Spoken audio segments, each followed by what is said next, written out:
અમરેલી લેટરકાંડનો વિવાદ ફરી રાજ્યમાં ચર્ચામાં આવ્યો છે. રાજ્યના પોલીસ વડા વિકાસ સહાયે 2 પોલીસ ઇન્સ્પેક્ટર અને 1 પોલીસ સબ ઇન્સ્પેક્ટરની તાત્કાલિક બદલી કરી છે. વાત છે કે પાયલ ગોટીએ ગંભીર આક્ષેપો કર્યા હતા અને આ મુદ્દો જે છે એ વિધાનસભામાં ગુંજ્યો હતો. ત્યારબાદ પોલીસ વડાએ પીઆઈપીએસઆઈની તાત્કાલિક બદલી કરી નાખી. જોકે આ બદલી કરીને સંતોષ માની લેનાર પોલીસ તંત્રની કોંગ્રેસના મહિલા અગ્રણી જેનીબેન ઠુમ્મરે ભારે ટીકા કરી છે. કારણ કે એક દીકરીને ન્યાય માટે હાઈકોર્ટ જવું પડ્યું છે. તેના રિપોર્ટને જાણે કે દબાવી દેવામાં આવ્યો છે. કથિત નકલી લેટરકાંડનો FSL રિપોર્ટ પણ હજી જાહેર કરવામાં નથી આવ્યો. આ સમગ્ર વિવાદ જેની આસપાસ ચાલી રહ્યો છે એવા ધારાસભ્ય કૌશિક વેકરિયા પણ મહાકુંભમાં જઈને ત્રિવેણી સંગમમાં ડૂબકી લગાવી આવ્યા છે. એને લઈને પણ લોકો તેના પર તૂટી પડ્યા છે. વિગતે વાત કરીએ એના વિશે આ વિડીયોમાં.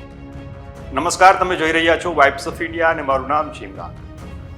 અમરેલી લેટરકાંડને લઈને વિરોધ પક્ષે વિધાનસભાના પ્રાંગણમાં જે દેખાવો કર્યા અને એને લઈને રાજ્યના પોલીસ વડા વિકાસ સહાયે 3 અધિકારીની બદલી કરી નાખી. તેમાં અમરેલીના LCB PI AM પટેલની કચ્છ પશ્ચિમ ભુજ ખાતે બદલી કરી દીધી, જ્યારે અમરેલી સાયબર ક્રાઇમના PI AM પરમારની વડોદરા શહેર ખાતે અને અમરેલી LCB PSI કુસુમબેન પરમારની બદલી વડોદરા ગ્રામ્ય ખાતે કરી દીધી.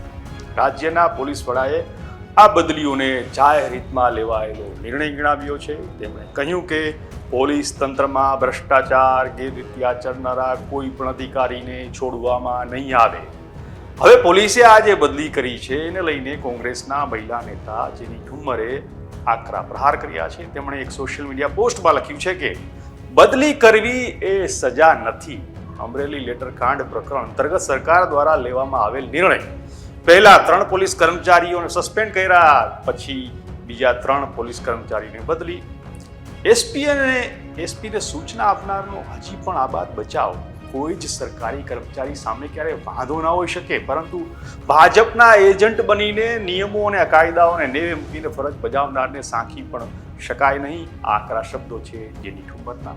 પાયલ ગોટીના કેસમાં હજી સુધી ધાક બેસાડતી કોઈ જ કાર્યવાહી ન થવાને કારણે તેમણે આ ટીકાઓ કરવી પડી છે. તો બીજી તરફ આખો વિવાદ જેના કારણે ઊભો થયો, જેના નામનો લેટર વાયરલ થયો, નકલી કહેવાતા લેટરમાં હપ્તાખોરી સહિતના ગંભીર આક્ષેપો ખુદ ભાજપના લોકોએ ધારાસભ્ય કૌશિક વેકરિયા માથે લગાવ્યા હતા.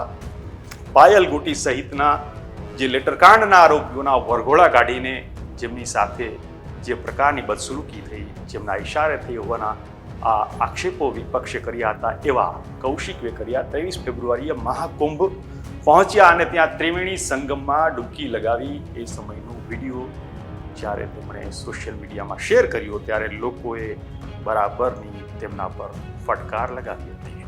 કોઈએ લખ્યું કે હપ્તા ખાવાવાળા પાપ ધોવા નીકળ્યા.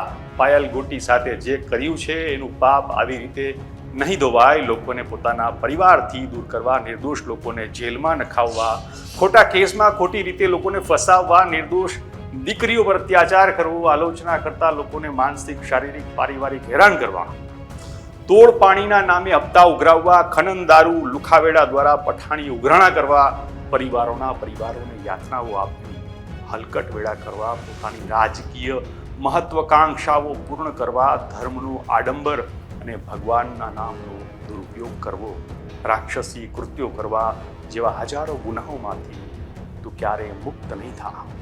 ભોગવવા માટે તૈયાર થઈ જાજો. તો કોઈએ લખ્યું છે કે તારા પાપમાં ગંગા ન ધોવે. અમરેલીમાં પાયલ દીકરીની માફી માંગીને પાપ કબૂલ કર.